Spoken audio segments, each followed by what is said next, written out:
বুঝেই বলতে হয় না, এটা আমার আচার আচরণ কাজকর্ম দেখলেই বোঝা যায়, ঠিক না? আমার সন্তানকে, আমার বাবা মাকে আমি ভালোবাসি, এটা ওয়াজ করে বোঝানো লাগে না। তাদেরকে ভালোবাসা দরকার, এই জিনিসটা কেউ আজ পর্যন্ত শুনছেন যে স্ত্রী, সন্তান, সন্ততি, মা বাবার ভালোবাসা জরুরি, এই কথা ওয়াজ করে কাউকে বুঝাইতে হয়েছে? শুনছেন কোনোদিন? স্বয়ংক্রিয়ভাবে কি আসে? মানুষের অন্তরে ভালোবাসা চলে আসে। কিন্তু আফসোসের বিষয়, আল্লাহ সুবহানাহু ওয়া তাআলার প্রতি বান্দার যে ভালোবাসা হওয়া দরকার, সেই ভালোবাসাটা যে মাত্রায় হওয়া দরকার সে মাত্রায় আমাদের কারোর ভিতরেই থাকে না বা নেই। এটা বুঝিয়ে বলতে হয়।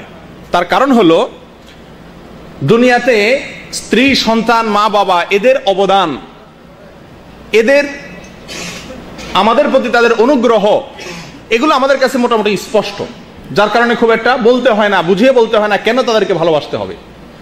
কিন্তু আল্লাহ সুবহানাহু ওয়া তাআলা আমাদের প্রতি কত ইহসান করেছেন, তার কত অনুগ্রহ আমাদের প্রতি, সেই অনুগ্রহের গুলোর আলোচনা আমরা যত বেশি করব, যত বেশি শুনবো, তত বেশি আল্লাহ তাআলার প্রতি আমাদের ভালোবাসা সৃষ্টি হবে। আমাদেরকে আল্লাহ সুবহানাহু ওয়া তাআলা মানুষ করে সৃষ্টি করেছেন, কুকুর শুকর বানান নাই। কত বড় ইহসান এটা! রাস্তা রাস্তায় মানুষের লাথি খেতে হয় না, মানুষের ঝাঁটার বাড়ি খেতে হয় না, মানুষ করে সৃষ্টি করেছেন আল্লাহ তাআলা। কুকুর, বিড়াল, শুকর, এই সমস্ত জন্তু, জীবজন্তু বানান নাই। আল্লাহ চাইলে তো আমাকে কুকুর করেও বানাতে পারতেন দুনিয়াতে, নাকি? এরপরে আল্লাহ তাআলা বেঈমান বানান নাই, ইমানদার বানিয়েছেন, যাদের মর্যাদা অনেক বেশি, যাদের জন্য জান্নাত আল্লাহ তাআলা তৈরি করেছেন। আল্লাহ তাআলা জীবনে সে মায়ের পেট থেকে, ত্রিমুখী অন্ধকারের মধ্যে থেকে আল্লাহ তাআলা আমাদেরকে রিজিক দিয়ে যাচ্ছেন, এখনো পর্যন্ত রিজিক সরবরাহ করে যাচ্ছেন, ঠিক না? একবার অক্সিজেন নিচ্ছি, নিঃশ্বাস টান দিলাম, দ্বিতীয়বার যে ছাড়বো সেই ক্ষমতা আমার হাতে নেই, যদি আল্লাহ তাআলা অনুগ্রহ না করেন। আল্লাহ তাআলা অনুগ্রহ করছেন বিধায় আবার ছাড়তে পারলাম। আবার যে গ্রহণ করতে পারবো নিঃশ্বাস, সেই ক্ষমতা আমার হাতে নাই, পৃথিবীর কোনো মানুষের হাতে নাই। আল্লাহ তাআলা সেই সুযোগটা দিচ্ছেন। প্রতি সেকেন্ডে সেকেন্ডে আল্লাহ সুবহানাহু ওয়া তাআলার অসংখ্য অগণিত নেয়ামত এর ভিতরে আমরা হাবুডুবু খাচ্ছি। জীবনে বহু বিপদ থেকে আল্লাহ তাআলা আমাদেরকে রক্ষা করেছেন। অনেক বিপদে আমরা পড়ে যেতাম, অল্পের জন্য রক্ষা করেছেন কে? আল্লাহ সুবহানাহু ওয়া তাআলা। অনেক বিপদে ফেলে, পরীক্ষা করে, ধৈর্য ধারণের মাধ্যমে উন্নত, উচ্চ মর্যাদা, এ গ্রেডের জিপিএ 5 ক্লাসের ইমানদার হওয়ার সুযোগ করে দিয়েছেন। এরা এত অনুগ্রহ যে আল্লাহ তাআলা, তার প্রতি আমাদের ভালোবাসা স্বাভাবিকভাবে আসা উচিত কি উচিত না? আল্লাহর প্রতি ভালোবাসা ইমানদারদের থাকবে। এখন আপনি দেখেন আপনার অন্তরে আল্লাহর প্রতি ভালোবাসা আছে কিনা। যদি থাকে তাহলে আপনি ইমানদার, আর যদি আল্লাহর প্রতি আপনার কোনো ভালোবাসা না থাকে তাহলে আপনি ইমানদার দাবি করতে পারবেন না। কারণ আল্লাহ তাআলা কোরআনে কারিমে বলেছেন, শুধু ভালোবাসা তা নয়, আশাদ্দু হুব্বাল লিল্লাহ ওয়াল্লাযিনা আমানু, আর যারা ইমানদার তারা আশাদ্দু হুব্বাল লিল্লাহ, আল্লাহর প্রতি তাদের ভালোবাসাটা হবে সবচেয়ে প্রগাঢ়, সবচেয়ে কঠিন ভালোবাসা হবে কার প্রতি? আল্লাহর প্রতি। প্রিয় দিনী ভাইরা, আল্লাহ রাসূল সাল্লাল্লাহু আলাইহি ওয়াসাল্লাম দোয়া করতেন, আল্লাহুম্মা ইন্নী আসআলুকা হুব্বাক, আল্লাহ আপনার ভালোবাসা আমি চাই। আমি কি চাই? আপনার ভালোবাসা চাই। আল্লাহর ভালোবাসা চাইতেন। আমরা জীবনে কেউ এই দোয়াটা বাংলায় হোক আর আরবি হোক করছি ভাই? আল্লাহর কাছে এই জিনিসটা চাইছেন কেউ? আমরা তো বহু করছেন যে আল্লাহ আপনার ভালোবাসাটা চাই, আপনার ভালোবাসা যেন আমার অন্তরে সৃষ্টি হয়ে যায়, এই জিনিসটা চাইছেন কেউ? ইমানের সঙ্গে যেটা সম্পর্ক, মহব্বতের মাধ্যমে অনেক কঠিন কাজ, আপনি যাকে ভালোবাসবেন তার জন্য অনেক কঠিন কাজ করা কি হয়ে যায়? সহজ হয়ে যায়, ঠিক কি না? আল্লাহ তাআলার প্রতি যদি আমাদের ভালোবাসা প্রগাঢ় হয় তাহলে আল্লাহর নির্দেশগুলো মানাও আমাদের জন্য কি হবে? সহজ হয়ে যাবে। প্রিয় দিনী ভাইরা, এই জন্য আল্লাহ রাসূল সাল্লাল্লাহু আলাইহি ওয়াসাল্লাম আল্লাহর কাছে আল্লাহর ভালোবাসা চাইতেন। আমরাও চাইবো, আল্লাহুম্মা ইন্নী আসআলুকা হুব্বাক, বলেন আমার সাথে, আল্লাহুম্মা ইন্নী আসআলুকা হুব্বাক, অর্থাৎ হে আল্লাহ আমরা আপনার কাছে আপনার ভালোবাসা চাই। আপনার কাছে কি চাই? একটু ব্যতিক্রম দোয়া, অনেক দোয়াই শুনছেন, একটু ব্যতিক্রম লাগে। আল্লাহর কাছে কি চাই? আল্লাহর ভালোবাসা। আল্লাহ আমি তো নিমক হারাম, আল্লাহ আপনার এত নেয়ামত খাইয়াও আপনার প্রতি ভালোবাসা হয় না। আল্লাহ স্ত্রীকে ভালোবাসি, স্ত্রীর পছন্দের জিনিসটার কথা শুনলে বেকুল হয়ে যায় কখন তার হাতে সেটা সঁপে দেব, উঠিয়ে দেব। কিন্তু আপনাকে ভালোবেসে আপনার পছন্দের জিনিসটার জন্য এতটা ব্যাকুল বা অস্থির হই না আল্লাহ। এটা তো নিমক হারামের দলিল, আর নিমক হারামের ঠিকানা তো জাহান্নাম। এই জন্য আল্লাহ, আমি যেন নিমক হালাল হতে পারি, আমি যেন নিমক হারাম না হই, আপনার কাছে আপনার ভালোবাসা চাই। ওয়া হুব্বা মান ইউহিব্বুক, এবং যারা আপনাকে ভালোবাসে, যারা আপনাকে ভালোবাসেন, মুত্তাকি উলামায়ে কেরাম, তাদের প্রতি যেন আমার ভালোবাসা হয়ে যায়, আমার অন্তরে যেন তাদের প্রতি কি হয়ে যায়, ভালোবাসা হয়ে যায়। কারণ ভালো মানুষের সাথে ভালোবাসা হয়ে গেলে আপনিও কি হওয়া, ভালো হওয়াটা সহজ হয়ে যাবে। ওয়া হুব্বাল আমালিল্লাযী ইউবাল্লিগুনি হুব্বাক, এবং ওই আমলের প্রতি ভালোবাসা যেন হয়ে যায়, ওই আমলটার প্রতি আমার টান যেন হয়ে যায়, যে আমলটা আমার অন্তরে আপনার ভালোবাসা সৃষ্টি করে দিবে, যে আমলটা করলে আমি আপনার ভালোবাসা অর্জন করতে পারবো। আয় আল্লাহ, সে আমলটা আমার মাঝে আপনি দান করেন। আল্লাহুম্মা জাআল হুব্বাকা আহাব্বা ইলাইয়া মিন নাফসি ওয়া আহলি ওয়া মিনাল মাইল বারিদ।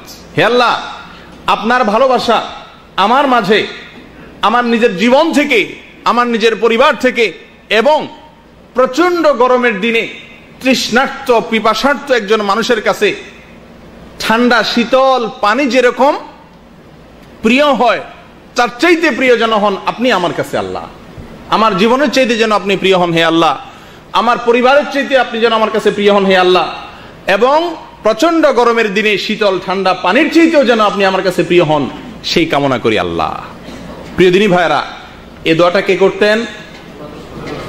রাসূলুল্লাহ সাল্লাল্লাহু আলাইহি ওয়াসাল্লাম। কেউ মুখস্থ করবেন ইনশাআল্লাহ? মুখস্থ করার ইচ্ছা আছে কারোর? মুখস্থ করবেন তো ইনশাআল্লাহ। হিসনুল মুসলিম নামে একটা বই আছে, আজকে আমরা কিছু নিয়েও আসছি। এই বইতে এই দোয়াটি আছে, এবং ওলামাদের কাছ থেকে বললে তারা লিখে দিবেন, আপনারা এগুলো মুখস্থ করবেন এবং দোয়াটা পড়বেন। আল্লাহ তাআলা আমাদের সকলকে আল্লাহ তাআলার মহব্বত দান করেন। প্রিয় দিনী ভাইয়ারা, আল্লাহর প্রতি শুধু নয়, দুনিয়ার যে কারোর প্রতি মানুষ যখন ভালোবাসে, যে কাউকে যখন মানুষ ভালোবাসে, তখন তার পছন্দের কাজগুলো মানুষ অটোমেটিকলি করার চেষ্টা করে। যেহেতু আমরা ইমানদার এবং আমাদের অন্তরে আল্লাহ তাআলা ভালোবাসা আছে অল্প হলেও, সেহেতু আমাদের জন্য উচিত আল্লাহর প্রিয় আমলগুলো তালাশ করা, ঠিক না? যে আল্লাহ তাআলা কোন আমলগুলোকে বেশি ভালোবাসেন। আমি আমার সন্তানকে ভালোবাসি, সেজন্য সন্তানের কোন জিনিসটা বেশি প্রিয়, ওটা তালাশ করে বের করি। ঠিক এইভাবে আল্লাহর প্রতি যেহেতু ইমানের সূত্রে আমাদের ভালোবাসার সম্পর্ক আছে, আমরা আল্লাহকে ভালোবাসি, সেজন্য আল্লাহ সুবহানাহু ওয়া তাআলার প্রিয় কাজগুলো কি কি সেগুলো সম্পর্কে আমাদের জানা দরকার। কোরআনে কারীমে আল্লাহ তাআলার পছন্দের অনেক কাজের কথা আল্লাহ তাআলা বলেছেন। আল্লাহ তাআলা কি কি কাজ পছন্দ করেন সেগুলোর ফিরিস্তি অনেক বিশাল লম্বা। জামিউস সাগীর কিতাবে 185টি বর্ণনা আসছে শুধুমাত্র আল্লাহর প্রিয় কাজগুলো কি কি, আল্লাহর পছন্দের কাজগুলো কি কি। সব ভালো কাজই আল্লাহর পছন্দ, অধিক পছন্দ, বেশি পছন্দের কাজগুলো কি কি সে বিষয়ে।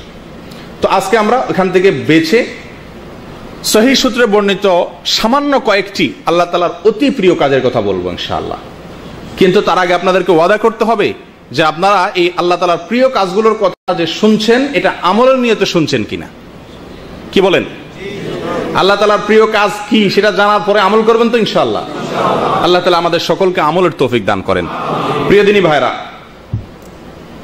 আল্লাহ তাআলার প্রিয় এবং সবচেয়ে পছন্দের কাজগুলো বলার আগে একটি কথা বলে রাখি, সেটা হলো আল্লাহ তাআলার এই প্রিয় কাজগুলো আমরা করব কেন করব? ওই যে বললাম, আপনাকে এক কাপ চাও যদি জীবনে কেউ খাওয়ায় থাকে, তার প্রতি আপনার একটা ভালোবাসা হয়ে যায় না? লোকটা একটু ভালো লাগে যে লোকটা আমাকে কি খাওয়াইছে, চা খাওয়াইছে। আর যে আল্লাহ সুবহানাহু ওয়া তাআলা মায়ের গর্ভে আসা থেকে নিয়ে মৃত্যু পর্যন্ত অগণিত নেয়ামত দিয়ে আমাকে ডুবিয়ে রেখেছেন, তার নেয়ামতের অনুগ্রহের ভিতরে আমাকে ডুবিয়ে রেখেছেন, আমি ডুবন্ত আল্লাহর নেয়ামতের ভিতরে, তার প্রতি আমার ভালোবাসা কত বেশি হওয়া দরকার। অতএব আল্লাহর এই ভালোবাসার তাগিদে তার প্রিয় যে কাজগুলো, ভালোবাসার সম্পর্ক যেহেতু আল্লাহর সঙ্গে আছে ইমানের সূত্রে, সেজন্য তার প্রিয় কাজগুলো যে আমরা করব, তার আগে জেনে রাখি যে কোনো নেক আমল করব তার জন্য 4টা শর্ত আছে। কয়টা শর্ত আছে ভাই?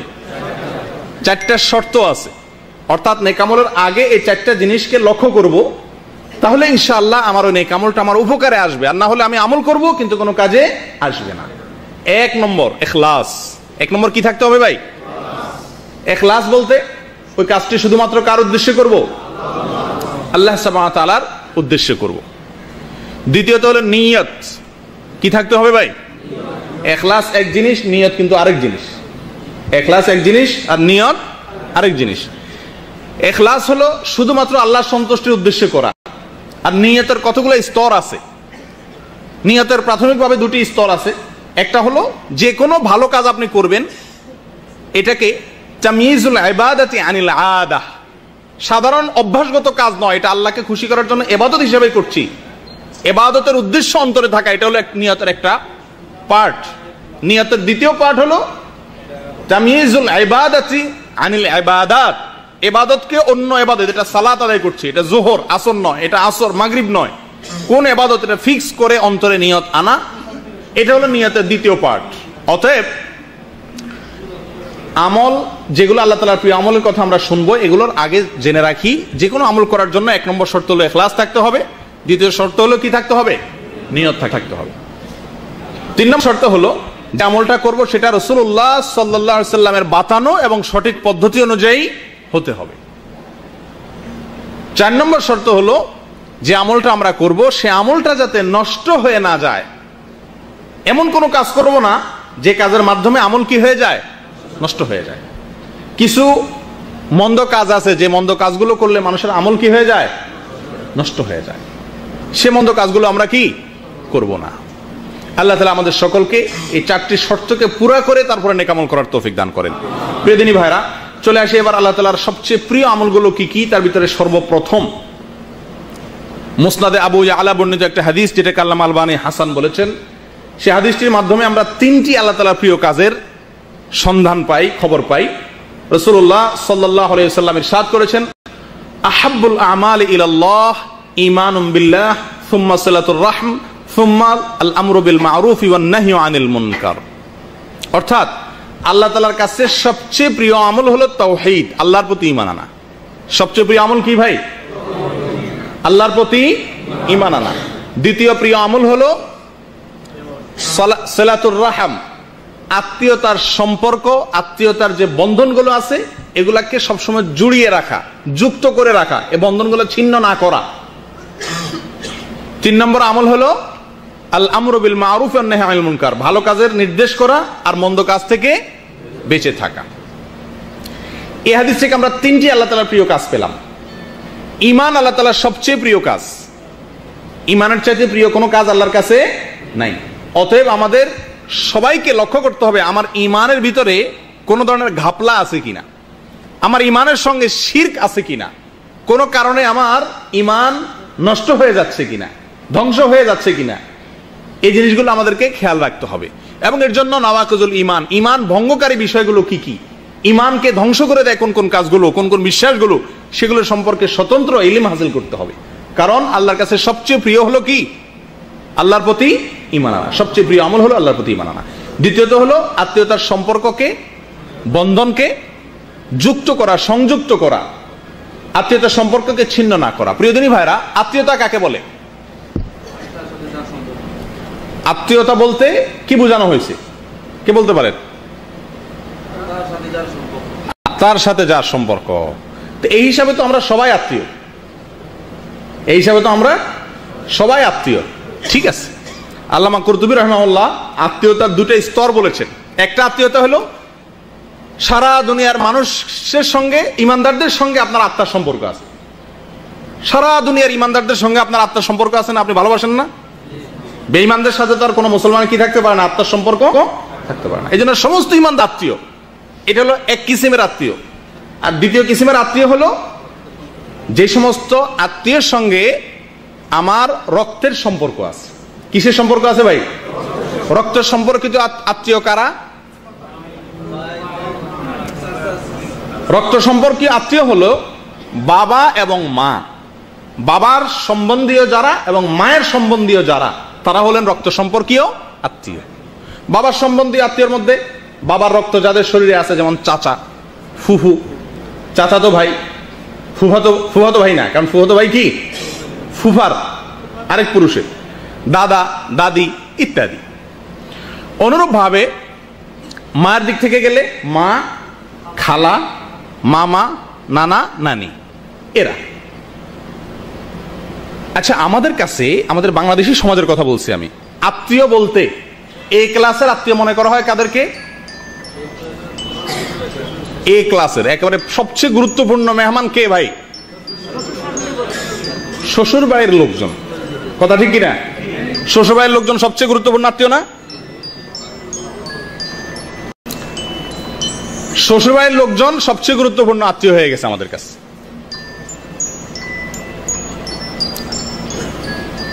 তো এরা কি আত্মীয়তার যে দুইটা সংজ্ঞা বলা হয়েছে এর ভিতরে পড়ে? আত্মীয়, ওইটাকে আত্মীয় বলা হয়। সেহরি সম্পর্কে আত্মীয় বলা হয় ফিকহের ভাষায়, অর্থাৎ এটা মূল আত্মীয় না। স্ত্রীর সঙ্গে যতদিন সম্পর্ক আছে ততদিনের জন্য একটা সাময়িক আত্মীয়, যতদিন সম্পর্ক আছে ততদিন। এটা স্থায়ী কোনো আত্মীয় না, আত্মীয়তার লিস্টের ভিতরে পড়েই না। আর ওটা হলো আমাদের কাছে সবচেয়ে গুরুত্বপূর্ণ আত্মীয়। অনেক এলাকাতে কুটুম বলে, কুটুম। শালা এবং শালিরে কি বলে? বলে না আপনাদের অনেক এলাকাতে? কুটুম শব্দের অর্থ জানেন আপনারা অনেকে ভাই? কুটুম মানে কি? কুটুম শব্দটা বাংলা, এর অর্থ কি? অতিথি, মেহমান। মানে মেহমান বলতেই বোঝানো হয় কাকে? আপনি অন্য কোনো মানুষকে কুটুম বলা হয় না। অনেক এলাকাতেই আছে কুটুম আসছে বা কুটুম বাড়ি গেছি। এই কুটুম বলতে বোঝানো হয় সাধারণত শালা শালিকে, যারা আত্মীয়তার লিস্টে থার্ড, কয় ক্লাসে? বাপের গোষ্ঠী, মায়ের গোষ্ঠী। এরপরে যায় থার্ড ক্লাসে, যায় থার্ড ক্লাসের আত্মীয় হলো আমাদের কাছে কি? ফার্স্ট ক্লাসে। আরেকটা জিনিস হলো, ফার্স্ট ক্লাসের আত্মীয় হলো বাবার গোষ্ঠী। আপনারা বেশিরভাগ মানুষ আমার সাথে একমত হবেন, আমাদের সমাজে দুঃখজনক ভাবে বেশিরভাগ ইমানদারেরা আমাদের বাবার গোষ্ঠীর সাথে সম্পর্ক ততটা ভালো থাকে না যতটা মায়ের গোষ্ঠীর সাথে সম্পর্ক ভালো থাকে। কথা ঠিক না বে ঠিক? চাচাতো ভাইয়ের সাথে সম্পর্ক বেশি ভালো থাকে না মামাতো ভাইয়ের সাথে থাকে? খালাতো ভাই, মামাতো ভাই, এদের সাথে সম্পর্ক বেশি ভালো থাকে নাকি ফুফাতো চাচাতো ভাইয়ের সাথে সম্পর্ক ভালো থাকে? কি বলেন? ফুফাতো এবং চাচাতো এই ভাইগুলোর সাথে যত সম্পর্ক থাকে তার চাইতে বেশি ঘনিষ্ঠ সম্পর্ক থাকে কিসের সাথে? মামাতো ভাইরে ঠিকই ফোন দেন, খালাতো ভাইরে ফোন দেন, কিন্তু ফুফাতো ভাইয়ের খোঁজ খবর নেওয়া হয় না। এটাই বেশিরভাগ লোকের অবস্থা। চাচা এবং ফুফু এদের সঙ্গে ততটা আন্তরিকতা আমাদের নাই যতটা আন্তরিকতা মামু অথবা খালার সঙ্গে আছে। এটা শরীয়তে আত্মীয়তার যে সিরিয়াল দিচ্ছেন, এই সিরিয়ালের গুরুত্ব না বোঝার কারণে হয়েছে। আমাদের এ ক্লাসের আত্মীয় হলেন আমাদের বাবা মা, এবং এরপরে দ্বিতীয়ত হলেন বাবার যে রক্ত সম্পর্কে যারা আছেন চাচা। বেশিরভাগ লোক চাচা চাচাতো ভাইয়ের সাথে সম্পর্কই নাই। কথা ঠিক কি ঠিক? এখানে খুঁজলে বহু লোক পাওয়া যাবে যে আমাদের চাচাতো ভাইয়ের সাথে আমাদের কোনো কথা নাই, আইল ঠেলা ঠেলি। আর চাচার জন্য হাদিয়া তোফা নেওয়া, এটা আমরা জানিই না। ফুফু ওই বেচারিরে বিয়ে দিয়ে দিয়েছে, বছরে 2 বছরে 10 বছরে একবার যাওয়াও কঠিন হয়ে পড়ে, ফোন পর্যন্ত করা হয় না। এটা রীতিমতো একটি হারাম কাজ। যদি সম্পর্ক ছিন্নের পর্যায়ে চলে যায়, কবিরা গুনাহ। জেনে রাখবেন, কোরআনে কারিমে আল্লাহ সুবহানাহু ওয়া তাআলা যেই অপরাধের শাস্তি হিসাবে ইরশাদ করেছেন যে আল্লাহ তাআলা আমাদেরকে অন্ধ করে দিবেন, বধির করে দিবেন, সে অপরাধটি হলো আত্মীয়তার সম্পর্ক ছিন্ন করা। রাসূলুল্লাহ সাল্লাল্লাহু আলাইহি সাল্লাম বলেছেন, লাআনাল্লাহু কাতিআর রাহিম। আত্মীয়তার সম্পর্ক যারা ছিন্ন করে তাদের প্রতি আল্লাহর গজব নাজিল হয়, আল্লাহর লানত নাজিল হয়। আপনি এখানে ওয়াজ শুনে কি লাভ হবে? আল্লাহর গজব নাজিল হওয়ার কাজ করে আছেন, ওয়াজ শুনে কোনো ফায়দা হবে না। অন্য হাদিসে আসছে রাসূলুল্লাহ সাল্লাল্লাহু আলাইহি সাল্লাম ইরশাদ করেছেন, যে ব্যক্তি আত্মীয়তার সম্পর্ক ছিন্ন করে সে জান্নাতে প্রবেশ করবে না। ছিন্ন করলে এখানে একটু বুঝতে হবে, যোগাযোগ না করা এক জিনিস, ছিন্ন করা আরেক জিনিস। ছিন্ন করা বলতে যে কোনো কারণে, যত যুক্তিসঙ্গত কারণই থাকুক না কেন, চাচাতো ভাইয়ের সাথে আমার কোনো যোগাযোগ নেই, ছিন্ন করে ফেলছি। চিনি না তোরে, চাচাকে চিনি না, মাকে চিনি না, বাবাকে চিনি না, সম্পর্ক ছিন্ন করে ফেললাম। এই অবস্থা যদি আমার মৃত্যু এসে যায়, আল্লাহ না করেন, আমি যদি এটাকে পুনরায় জোড়া দেওয়ার আগে আমি দুনিয়া থেকে চলে যাই, তো জাহান্নামী হিসাবে দুনিয়া থেকে যেতে হবে। আল্লাহ তাআলা আমাদেরকে হেফাজত করেন। তাহলে আত্মীয়তার সম্পর্ক জোড়া দেব তো ইনশাআল্লাহ। যারা এই প্রবাসে থাকার কারণে, নানা কারণে, সম্পদের কারণে হোক, জমি জমার কারণে হোক, আত্মীয় লিস্টে যাদের নাম আছে তাদের সঙ্গে আমাদের সম্পর্ক নষ্ট হয়ে গেছে, তারা সম্পর্কগুলোকে পুনঃস্থাপন করবো ইনশাআল্লাহ। করবো তো? আজকেই তওবা করে নেন যে এই হারাম কাজ নিয়ে আমি দুনিয়া থেকে যাব না, এই হারাম কাজ থেকে আমি ফিরে আসব। বেশি কিছু করতে হবে না, অন্তত তাদের সঙ্গে সালাম বিনিময়, তাদের কল্যাণ কামনা করা, এবং তাদের যে কোনো কিছুতে তাদের ভালো এবং মঙ্গল চাওয়া, স্বাভাবিক সম্পর্ক রাখা। যদি খুব বেশি মাখামাখি করতে গেলে অসুবিধা হয়, দরকার নেই মাখামাখি করার, স্বাভাবিক সম্পর্কটা অন্তত রাখতে হবে। বিশেষ করে চাচা এবং ফুফু, এই অবহেলিত দুটি সম্পর্ক। বিদেশ থেকে যাওয়ার সময় আপনারা প্রত্যেকেই কম বেশ শালা শালিরে ফোন করে ঠিকই জিজ্ঞান কি আনবো তোমার জন্য, ঠিক না? ছোট ভাই বোনদেরকে কয়জন জিজ্ঞাসা করেন? এর মাত্রা খুবই কম। শালা শালির সামনে লাগেজ নিয়ে খুলে বলেন তোমার যেটা মনে চায় নাও, ঠিক না? আর ছোট ভাই বোনদের দিয়ে বলেন এটা তোর জন্য আনছি, ধর, আর হাত দিবি না কিছু।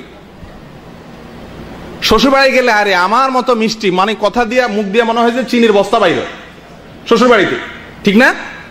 আর বাবার বাড়িতে আসলে কি মা কি বাপ কি ভাই কি বোন সবার সাথে চরম ছেঁচড়ার মতো আচরণ করি আমরা, ঠিক না? ঠিক।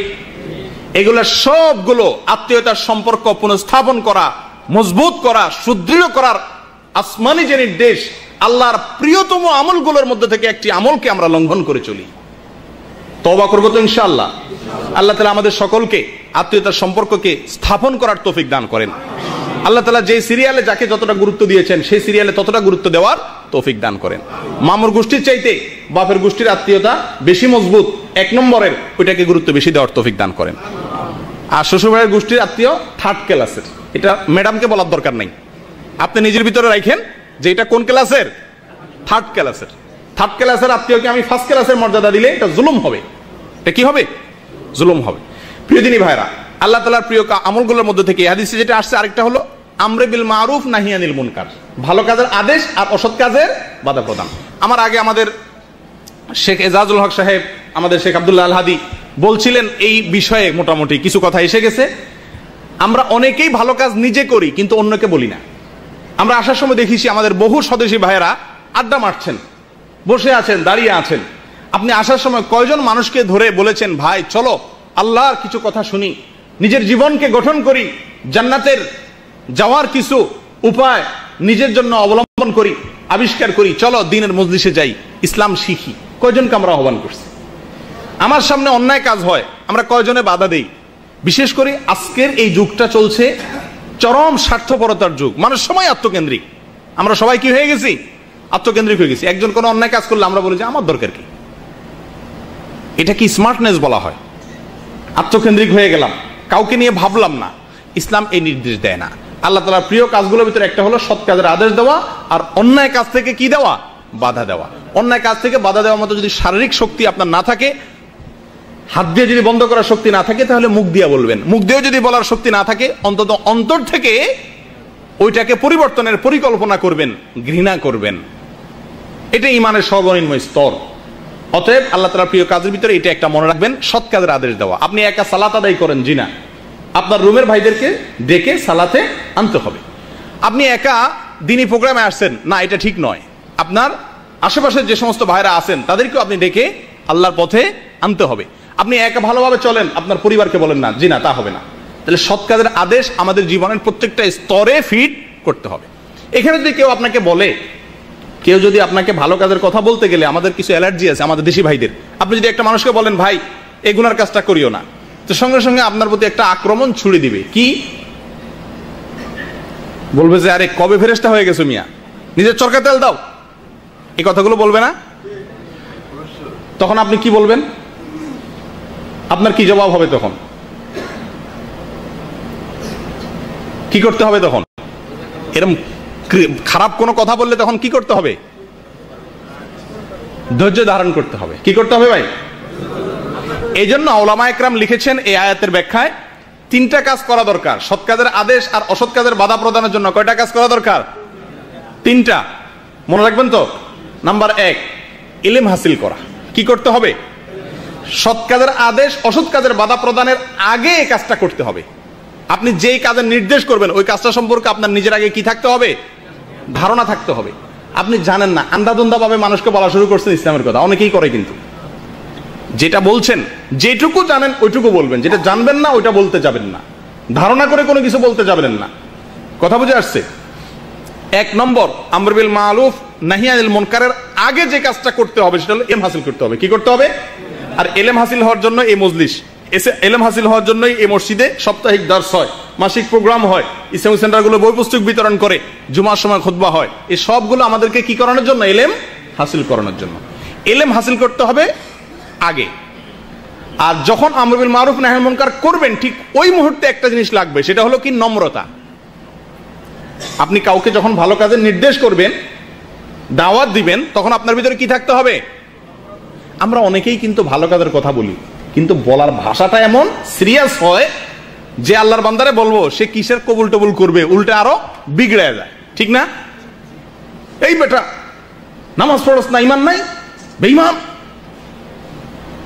এরকম যদি আপনি আক্রমণ করে কথা বলেন, মুসলমানের বাচ্চা না তোরা, অনেকেই এরকম বলেন। এটা খারাপ কাজ করতেছে কেউ, আপনি তাকে নরম ভাষায় বলতে হবে। কি ভাষায় বলতে হবে ভাই? আল্লাহ তাআলা হযরত মূসা আলাইহিস সালাম এবং তার ভাই হারুন আলাইহিস সালামকে নির্দেশ দিচ্ছেন, তোমরা যখন ফেরাউনের কাছে যাবে দাওয়াত নিয়ে, ফেরাউনের মতো খারাপ মানুষ তার এখন নাই, তার মতো মানুষের কাছে যাবে, ফাকুলা লাহু কাওলাল লাইয়িনা, নরম ভাষায় কথা বলবে। আপনি যদি আল্লাহর দ্বীনের কথা, সত্যের কথা, সৎ কাজের আদেশ করতে চান, সবাই করতে চান তো, কারণ আল্লাহর প্রিয় কাজ এটা করতেই হবে। আমাদের করতে হলে আপনাকে আগে ইলম শিখতে হবে, আর যখন করেন তখন আপনার ভিতরে নম্রতা থাকতে হবে। কি থাকতে হবে? একটা লোক আপনার অধীনস্থ, আপনি অনেক বড় অফিসার, তারপরে ওই লোকটাকেও দাওয়াত দেওয়ার সময় কি থাকতে হবে? মুখে মুচকি হাসি থাকতে হবে, নরম ভাষায় বলতে হবে, ভাইরে চলো, এটাই তো আমাদের আখিরাতের পুঁজি, এটাই তো আমাদের জীবনের পুঁজি, চলো নামাজটা পড়ি, সুন্দর ভাষা। এরপরে যদি সে কোনো আজে বাজে কথা বলে, তখন কি করতে হবে?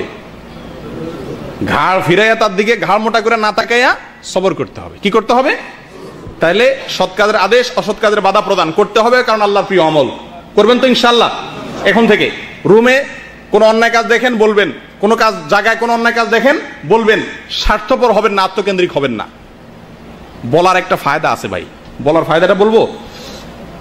ফুটবল যখন ওয়ালের দিকে মারে, সবার আগে যে মারে তার দিকে আসে, ঠিক না? চেয়ারম্যান মেম্বাররা ইলেকশন করেন আমাদের দেশে, চেয়ারম্যান মেম্বারদের দুই রকমের লোক থাকে, এক হলো ভোটার আর একটা হলো ক্যাম্বাসার। দুই পদের লোক থাকে না? কিছু লোক আছে ওনাকে ভোট দিবে, ওনাকে সমর্থন করে, এর দুর্বাস। আর কিছু লোক আছে কিন্তু ভোট না, ওনার কি করে বেড়ায়? ক্যাম্বাস করে বেড়ায়, অর্থাৎ ওনার কর্মী। যারা ওই চেয়ারম্যান সাহেবের ক্যাম্বাস করে বেড়ায়, তাদের সাথে আর ভোটারের মধ্যে একটা পার্থক্য আছে। পার্থক্যটা হলো, সাধারণ ভোটার যে আমি আমার পছন্দের একজন চেয়ারম্যানকে আমি ভোট দেবো, আমার কাছে কিন্তু সব চেয়ারম্যানরাই দাওয়াত নিয়ে আসবে, আসবে না? সবাই এসে আমাকে দাওয়াত দিবে, ভাই আমার ভোটটা দিন, ঠিক না? যে ক্যাম্বাসার, তার কাছে কিন্তু ভুলেও কেউ দাওয়াত নিয়ে যাবে, কারণ সবাই জানে এ তো সিলমারা, অমুকের লোক, কর্মী, ওই লোকের ওই দলের নেতা, সেই তার কাছে কেউ যাবে, ভাই আমাদেরকে ভোট দিয়েন। আল্লাহ তাআলার পথে আপনি যখন অন্যকে আহ্বান করবেন, শয়তান এবং আপনার মন্দ যে দুনিয়ার মানুষ শয়তান যারা আপনাকে খারাপ পথে আহ্বান করত, আপনার এই গুণটা থাকার কারণে অনেক খারাপ কাজ থেকে আল্লাহ তাআলা আপনাকে রক্ষা করবেন। অটোমেটিকলি তারা আপনাকে আহ্বান করতে আসবে না। ও এই লোক, এই তো মতুয়া, এর কাছে কি বলবো আর, কি বলেন? কথা ঠিক কি ঠিক? প্রিয় দিনী ভাইয়েরা, সৎ কাজের আদেশ এবং অসৎ কাজের বাধা প্রদান আল্লাহর প্রিয় কাজগুলোর একটা, করবেন তো ইনশাআল্লাহ? জি, আল্লাহ তাআলা আমাদের সকলকে আল্লাহ যেভাবে পছন্দ করেন সেভাবে করার তৌফিক দান করেন।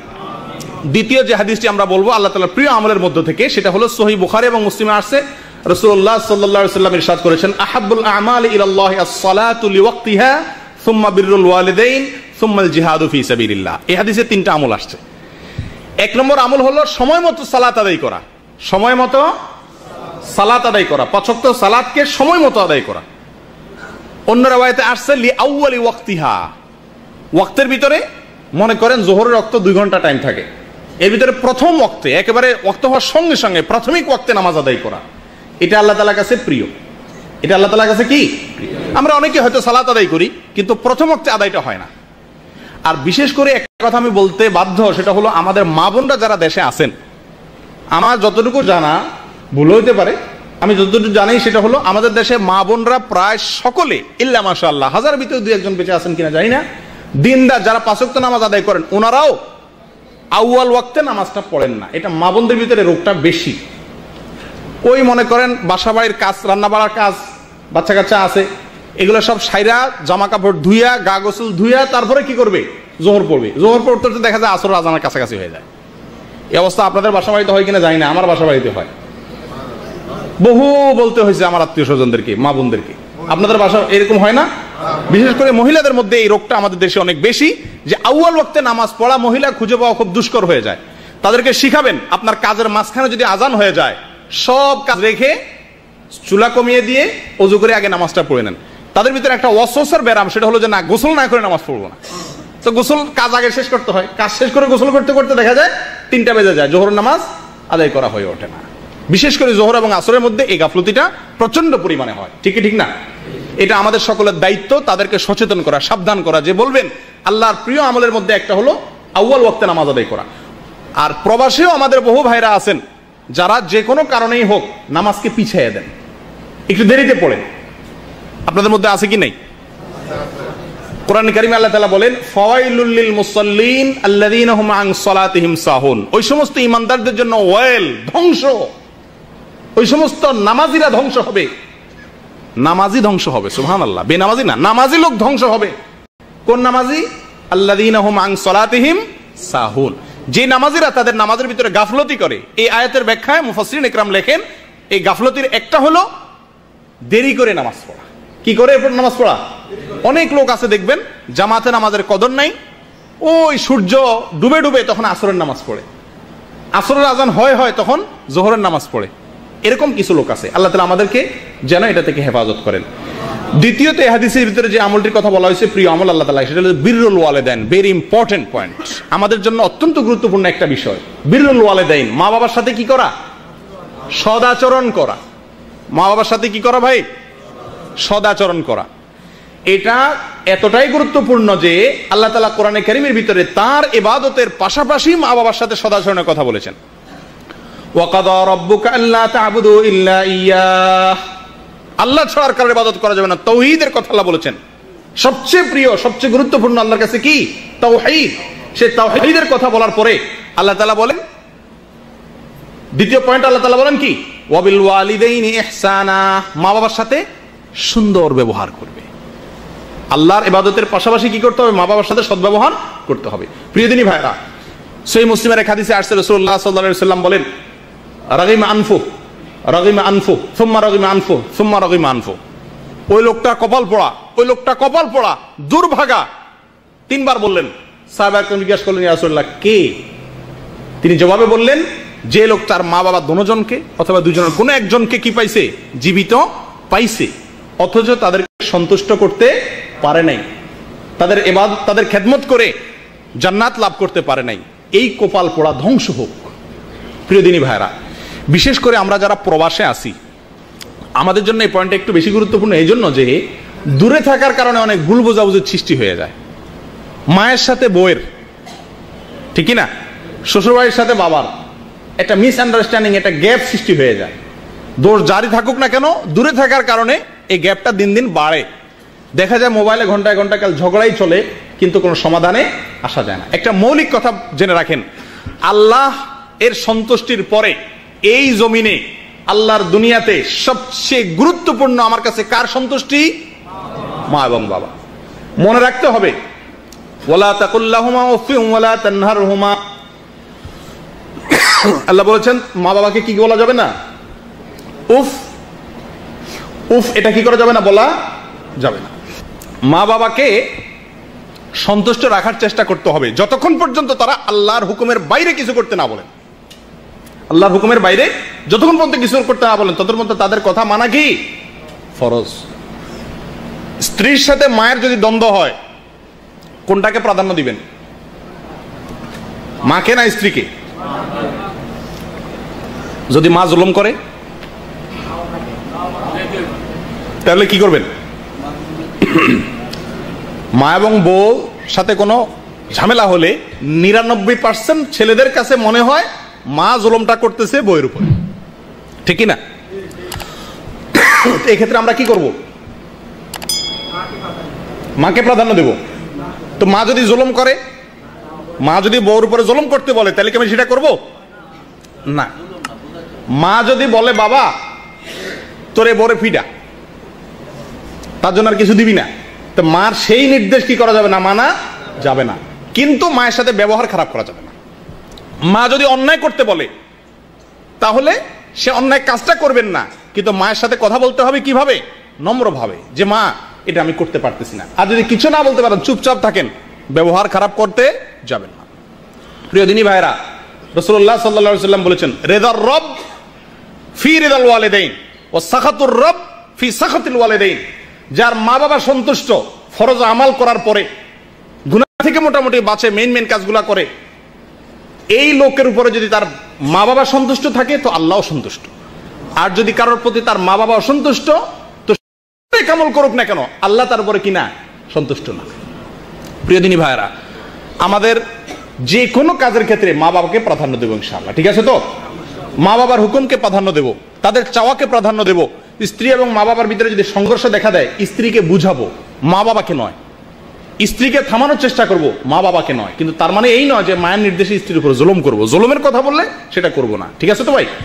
3 নম্বর আল্লাহর প্রিয় কাজগুলোর ভিতরে একটা হলো আল্লাহর রাস্তায় জিহাদ করা। কি করা ভাই? আল্লাহর রাস্তায় জিহাদ করা। আল্লাহর রাস্তায় জিহাদ করার মানসিকতা, প্রেরণা আমাদের সকলের ইমানের ভিতরে, আমাদের অন্তরের ভিতরে থাকতে হবে। আমরা সবাই আল্লাহর রাস্তায় জিহাদ করতে চাই, কি বলেন? আল্লাহর রাস্তায় জিহাদের মানসিকতা প্রত্যেক ইমানদারের ভিতরে থাকতে হবে, কি হবে না? কিন্তু জিহাদ কাকে বলে, জিহাদ কখন ফরজ হয়, জিহাদ করার সুযোগ কখন হয়, এ সম্পর্কে আরেক বিস্তারিত আলোচনা দরকার। এর সঠিক ইলমটুকু ওলামায়ে কেরামের কাছ থেকে কোরআন এবং হাদিসের আলোকে গ্রহণ করব। আজকাল দেখা যায় যে কোনো কাজকে আমরা জিহাদ বলে দিই। নিরীহ কোনো মানুষকে বোম মারাকে কিছু মানুষ জিহাদ মনে করে, কিছু নিরীহ মানুষের উপর আক্রমণ করাকে কিছু মানুষ কি মনে করে, জিহাদ মনে করে। ওই যে এখন আন্তর্জাতিক একটা বাইরে হয়েছে আইএস, এদের যে কার্যক্রম, এটাকে অনেক মুসলমান কি মনে করে, জিহাদ মনে করে। জিহাদ কখন ফরজ হয়, কি কি শর্তে ফরজ হয়, কখন ওই জিহাদে আমাকে শামিল হওয়া ফরজ হয়ে যায় আমার উপরে, এটার জন্য আলাদা বিধিবিধান আমাদেরকে জানতে হবে। তবে মৌলিকভাবে মোটের উপরে ইমানদারের অন্তরে জিহাদের প্রেরণা থাকতে হবে। রাসূলুল্লাহ সাল্লাল্লাহু আলাইহি সাল্লাম বলেছেন, ওয়াদিতু আন উকাতিলা ফি সাবিলিল্লাহ সুম্মা উহইয়া সুম্মা ফাউক্তাল সুম্মা উহইয়া সুম্মা উক্তাল সুম্মা উহইয়া সুম্মা উক্তাল। আমার মনে চায়, আমার অন্তরে ইচ্ছা আছে যে আল্লাহর রাস্তায় জিহাদ করে আমি শহীদ হয়ে যাব, এরপর আল্লাহ যদি আমাকে আবার জীবিত করতেন আমি আবার শহীদ হইতাম, আবার জীবিত করলে আবার শহীদ হতে চাইতাম। তাহলে আল্লাহর দ্বীনের জন্য জীবন বিলীন করার মানসিকতা অন্তরের ভিতরে লালন করতে হবে, ঠিক আছে তো ভাই? এটা হলো জিহাদ, এটা আল্লাহ তাআলার কাছে প্রিয়।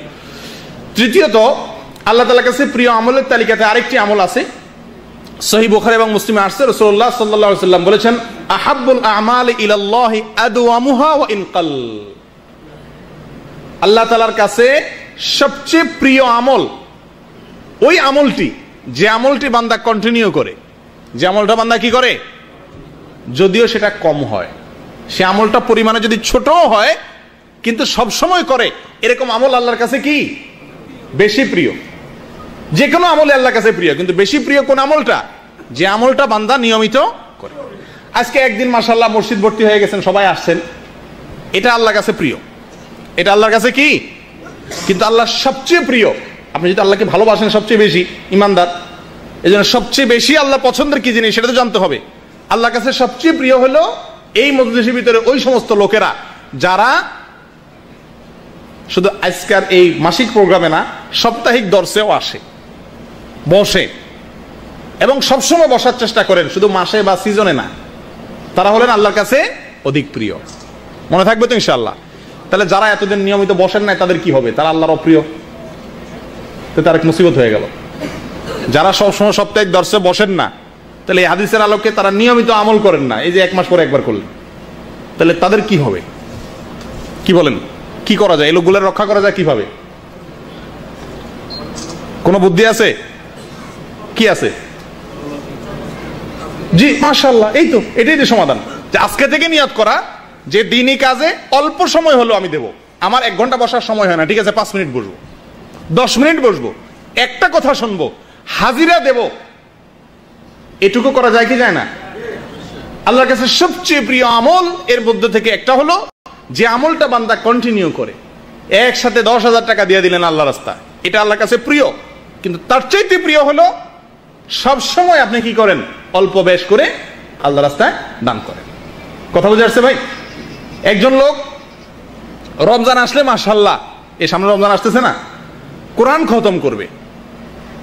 অনেক লোকের ভিতরে, আমাদের ভিতরে মাশাআল্লাহ এই ভালো ইচ্ছা আছে, আমরা কোরআনটাকে রমজান মাসে কি করতে চাই, তেলাওয়াত করে খতম করতে চাই। রমজান মাসে কোরআনকে কি করি আমরা, তেলাওয়াত করে শেষ করতে চায় যে পুরা কোরআন আমরা রমজানে তেলাওয়াত করবো। বেশিরভাগ লোকের ভিতরে এই প্রেরণাটা আছে না আমাদের দেশে, আলহামদুলিল্লাহ। এটা ভালো, এই প্রেরণাটা কি ভালো। তো এর চাইতে ভালো প্রেরণা হলো কি, খতম আমি রমজানে করতে পারবো না ভাই, তবে রমজান এবং রমজানের বাইরে সব সময় 10 আয়াত করে হলেও পড়ব। একেবারে এক রমজানে 30 পারা পড়লাম আর 11 মাসে 1 পারাও পড়লাম না, হয় না এরকম। এটা আল্লাহর কাছে প্রিয় হলেও অধিক প্রিয় না।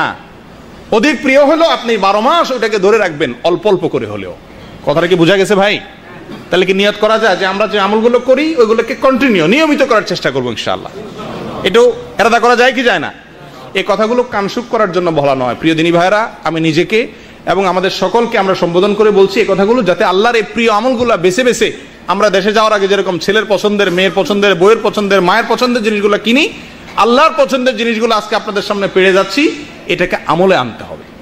করবেন তো ইনশাআল্লাহ? এবার সাপ্তাহিক দর্শে কতজন মানুষ হয় দেখা যাবে, তাহলে ইনশাআল্লাহর মর্ম তখন বুঝে যাবে ইনশাআল্লাহ। জি, চতুর্থত যে হাদিসটি বলতে চাই সেটা হলো আল্লাহর প্রিয় আমলগুলোর মধ্যে থেকে একটা হলো অধিক হারে জিকির করা। অধিক পরিমাণে কি করা ভাই? জিকির করা। এক্ষেত্রে তাবরানির একটি হাদিস আসছে, রাসূলুল্লাহ সাল্লাল্লাহু আলাইহি সাল্লাম বলেছেন, আহাব্বুল আমালি ইলাল্লাহি আন তামুতা ওয়া লিসানুকা রাতাবুম মিন যিকরিল্লাহ। আল্লাহর কাছে সবচেয়ে প্রিয় আমল হলো এই যে তুমি যখন মৃত্যুবরণ করবে তখনও তোমার ঠোঁট তাজা থাকবে আল্লাহর জিকিরে। তোমার ঠোঁট তাজা থাকবে আল্লাহর জিকিরে। সুবহানাল্লাহ, কঠিন কাজ। এটা কিভাবে সম্ভব? দুনিয়াতে জিকির করা সম্ভব, কিন্তু মরার সময় আমার ঠোঁট তাজা থাকবে জিকির করতে, এই গ্যারান্টি আমি কিভাবে দেব? কি ভাই, এই আমলটা কেমনে করা যায়? এটা বুদ্ধি দেন। আমলটা বুঝছেন তো? মারা যাবেন যখন, আপনার যখন রূহ বের হবে ওই মুহূর্তে আপনার ঠোঁটে জিকির থাকবে।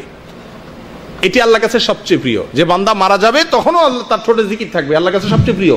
এখন আল্লাহর এই প্রিয় কাজটি কিভাবে করবেন? মারা যাওয়ার সময় আমরা মুখের ঠোঁটে জিকির আসবে, এটা কিভাবে আমি আনতে পারি? জি জি জি, মাশাআল্লাহ। আমি এটাকে সারা জীবন যদি জিকিরকে আমার জীবনের অংশ বানিয়ে নেই তো মৃত্যুর সময় অটোমেটিক আমার মুখ থেকে কি আসবে? জিকির আসবে। প্রিয় দিনী ভাইরা, আমরা শুইলে স্বপ্নে দেখি অনেক সময়, না? কি স্বপ্নে দেখি?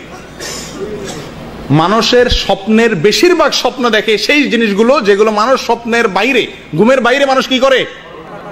কল্পনা জল্পনা করে। কথা বুঝে আসছে? আপনি আপনার কাজকে যতবার স্বপ্নে দেখছেন, দেশের প্রেসিডেন্ট হয়েছেন, সেই স্বপ্ন কি এতবার দেখছেন? মোটেও না। কারণ হলো সারাদিন যে কাজটা করা হয় শুইলে ওইটাই মানুষ দেখে। মনে রাখবেন, মৃত্যুর সময় আপনার মুখ দিয়ে সেই জিনিসটা অটোমেটিকলি আসবে যেটা আপনি সারা জীবন জপছেন। এবার আপনি নিজের হিসাব নিজে কষেন, আপনার সারাদিনের ভিতরে জিকির কি পরিমাণ হয়। জিকির সম্পর্কে একটু বিস্তারিত বলতে হয়। জিকির কাকে বলা হয়? জিকির শব্দের অর্থ হলো অন্তর দ্বারা আল্লাহকে স্মরণ করা। অন্তর দ্বারা আল্লাহকে স্মরণ করা হলো জিকিরের মূল অর্থ। কিন্তু অন্তরে যে আল্লাহকে জিকির করে, স্মরণ হয়, তার প্রমাণ প্রকাশ পায় মুখের দ্বারা। কথা বোঝা আসছে? সবচেয়ে উত্তম জিকির কি? সবচেয়ে উত্তম শ্রেষ্ঠ জিকির কোনটা? এক হাদিসে আসছে কোরআন তেলাওয়াতের কথা, অন্য হাদিসে আসছে লা ইলাহা ইল্লাল্লাহর কথা। এগুলো সবগুলাই উত্তম জিকির। আর আল্লাহ তাআলার প্রিয় আরো কিছু জিকির আছে যেগুলো আমাদের সামনে আলোচনা আসবে ইনশাআল্লাহ। তাহলে জিকির আমরা করব সবসময়, ঠিক আছে তো ইনশাআল্লাহ। কিন্তু জিকিরের ক্ষেত্রে একটু ভেজাল আছে। সেটা হলো জিকিরের ক্ষেত্রে বেশিরভাগ জিকির বলতেই বেদাতি জিকিরগুলো আমাদের সামনে ফুটে ওঠে। বেদাতি জিকির কোন জিকির? যেই জিকির মন গড়া পদ্ধতিতে করা হয়। মন গড়া পদ্ধতিতে করা হয়। জিকির সম্পর্কে একটা বিস্তারিত একটা আলোচনা দরকার। আশা করি এই সম্পর্কে আপনারা পরবর্তীতে কোনো আলোচনা দ্বারা জেনে নেবেন অথবা কোনো বই পুস্তক পড়ে নেবেন। সঙ্গে শুধু এটুকু বলি, কোরআন এবং হাদিসে রাসূলুল্লাহ সাল্লাল্লাহু আলাইহি সাল্লাম এবং আল্লাহ তাআলা আমাদেরকে জিকিরের যেই ফরম্যাটগুলো দিয়েছেন, যে বাক্যগুলো শিখে গিয়েছেন, ওইগুলোকে উনি যেভাবে বলেছেন, যেটাকে সাধারণভাবে রেখেছেন সেটাকে সাধারণভাবে, যেটা সংখ্যা বর্ণনা করেছেন ওটাকে সংখ্যা অনুযায়ী আমরা করতে থাকবো। এটা হলো জিকির। মনে থাকবে তো ইনশাআল্লাহ? আল্লাহ তাআলা প্রিয় আমলগুলোর মধ্যে থেকে একটা। আল্লাহ তাআলা আমাদেরকে বেশি বেশি আল্লাহ জিকির করার তৌফিক দান করেন। 5 নম্বর, অত্যাচারী শাসকের সামনে সত্য কথা বলা আল্লাহর প্রিয় আমলের মধ্যে থেকে একটা। অত্যাচারী শাসকের সামনে সত্য কথা বলা, ন্যায় কথা বলা, এটা হলো আল্লাহর প্রিয় আমলগুলোর মধ্যে থেকে একটা। শুধু শাসক বলতে এখানে যদি হাদিসের ভিতরে বাদশার কথা আসছে, সুলতানের কথা আসছে, আমাদের সাধারণ জীবনযাত্রার মধ্যেও একটা মানুষ অন্যায় করে, জুলুম করে সবার উপরে, তার দাপট খুব বেশি, যে কারণেই হোক, তার সামনে দাঁড়িয়ে সত্য কথাটাকে বলতে পারা, এটা হলো আল্লাহর প্রিয় কাজগুলোর মধ্যে থেকে একটা। আর আমতা আমতা করা, মেন মেন করা, মেও মেও করা বিড়ালের মতো, তার কাজকে সমর্থন করা বা চামচামি করা, সহজ বাংলায় এই কাজগুলো আল্লাহ তাআলার কাছে কি নয়? প্রিয় নয়। মুসনাদে আহমদের একটা হাদিস আসছে, এই ক্ষেত্রে রাসূলুল্লাহ সাল্লাল্লাহু আলাইহি ওয়াসাল্লাম বলেছেন, আহাব্বুল জিহাদি ইলাল্লাহ কালিমাতুল হক তুকালু লিইমামিন জাইর। আল্লামা আলবানী হাদিসটিকে হাসান বলেছেন, অর্থাৎ অত্যাচারী শাসকের সামনে সত্য কথা বলা, এটা হলো সর্বোত্তম জিহাদ। এই যে একটু আগে শুনছেন না, আল্লাহর কাছে প্রিয় কাজগুলোর ভিতরে এটা হলো জিহাদ করা। তাহলে এটাকে আপনি করতে পারেন, আশা করা যায় আল্লাহ তাআলা জিহাদের মর্যাদা দিবেন। প্রিয় দিনী ভাইরা, আরেকটি আল্লাহ তাআলা প্রিয় আমল হলো সত্য কথা বলা। কি কথা বলা ভাই? রাসূলুল্লাহ সাল্লাল্লাহু আলাইহি ওয়াসাল্লাম ইরশাদ করেছেন, আহাব্বুল হাদিসি ইলাইয়া, হাদিসে কুদসিতে আসছে, আহাব্বুল হাদিসি ইলাইয়া আসদাকুহু, সহিহ বুখারীর হাদিস। আমার কাছে আল্লাহ বলেন, আমার কাছে সবচেয়ে প্রিয় কথা হলো সত্য কথা। সবচেয়ে প্রিয় কথা কি? সত্য কথা। এই যুগে খুব কঠিন হয়ে গেছে। সত্য কথা আমাদের মধ্যে খুব কমই দেখা যায়। মনে রাখবেন, যারা মিথ্যা কথা বলার অভ্যাস, রাসূলুল্লাহ সাল্লাল্লাহু আলাইহি ওয়াসাল্লাম বলেছেন, সহিহ বুখারীতে আসছে, কিছু লোক আছে ঘন ঘন মিথ্যা কথা বলে, দরকারে বেদরকারে মিথ্যা কথা বলে, বলতে বলতে বলতে আল্লাহর খাতায় তারা মিথ্যুক লেখা হয়ে যায়, নাউযুবিল্লাহ। আর কিছু লোক আছে সবসময় সত্য কথা বলার চেষ্টা করেন, এই সত্য বলতে বলতে বলতে বলতে একটা সময় আল্লাহর কাছে কি আসে? আল্লাহর খাতায় তাকে সত্যবাদী হিসাবে লেখা হয়। 7 নম্বর আল্লাহর প্রিয় আমলের ভিতরে একটা হলো দাউদ আলাইহিস সালামের মতো সালাত আদায় করা, নফল সালাত, এবং দাউদ আলাইহিস সালামের মতো নফল সিয়াম পালন করা। নফল সিয়ামের ক্ষেত্রে দাউদ আলাইহিস সালামের রোজা, আর নামাজের ক্ষেত্রে দাউদ আলাইহিস সালামের নামাজ, এই দুটি আল্লাহ তাআলার কাছে কি? প্রিয়। হাদিসে আসছে, রাসূলুল্লাহ সাল্লাল্লাহু আলাইহি ওয়াসাল্লাম ইরশাদ করেছেন, আহাব্বুস সিয়ামি ইলাল্লাহি সিয়ামু দাউদ কানা ইয়াসুমু ইয়াওমান ওয়া ইফতিরু ইয়াওমা, ওয়া আহাব্বুস সালাতি ইলাল্লাহি সালাতু দাউদ কানা ইয়ানামু নিসফাল লাইলি ওয়া ইয়াকুমু সুলুসাহু ওয়া ইয়ানামু সুদুসাহু। দাউদ আলাইহিস সালাম একদিন রোজা রাখতেন, একদিন রোজা রাখতেন না, একদিন রাখতেন, একদিন রাখতেন না। আবার রাতের ক্ষেত্রে, রাতের তিনি অর্ধেক দাঁড়িয়ে কি করতেন? ইবাদত করতেন। আবার কখনো 3 ভাগের 1 ভাগ ইবাদত করতেন, বাকি অংশ কি করতেন? ঘুমোতেন, অর্থাৎ বেশিরভাগ অংশ ইবাদত করে কাটাতেন। এগুলো আমরা যারা আজকাল প্রবাসে আসি, কাজ করি, ডিউটি করে নিয়মিত, আমাদের কাছে আলোচনাগুলো খুব একটা ফলপ্রসূ মনে হয় না, কারণ আমাদের দ্বারা একদিন রোজা রাখা, একদিন ইয়া করা, ফরজ রোজা রাখতেই কষ্ট হয়ে যায়, খুব একটা মানে জুৎসই মনে হয় না। কিন্তু মনে রাখবেন, ইলম হাসিল করার একটা উপকারিতা হলো, জীবনে কখনো এই আমলটা পালনের মতো পরিবেশের সুযোগ আপনার জীবনে আসতে পারে কি পারে না? পারে না? কখনো হইতে পারে কি পারে না? আল্লাহ না করুন জেলখানা চলে গেলেন, আল্লাহ না করুন, তখন আপনার জেলখানার সময়টাকে আল্লাহর সবচেয়ে প্রিয় কাজ দিয়া আপনি করতে পারেন। কথা ঠিক ঠিক না? আল্লাহ তাআলা আমাদেরকে তৌফিক দান করেন। 8 নম্বর আল্লাহর প্রিয় কাজের ভিতরে একটা হলো অধিক মানুষ, একের অধিক মানুষ একসাথে বসে খানা খাওয়া। এই সুন্নাতটা আমাদের সমাজে নাই, একেবারে নাই, টোটাল নাই, বিদায় হয়ে গেছে। কয়েকজন মানুষ একসাথে বসে এক প্লেটে, এক দস্তরখানে বসে একসাথে খানা খাওয়া, আলাদা আলাদা না খাওয়া, এই সুন্নাতটা আমাদের দেশে বিলুপ্ত। এ দেশে আছে আলহামদুলিল্লাহ, ঠিক না?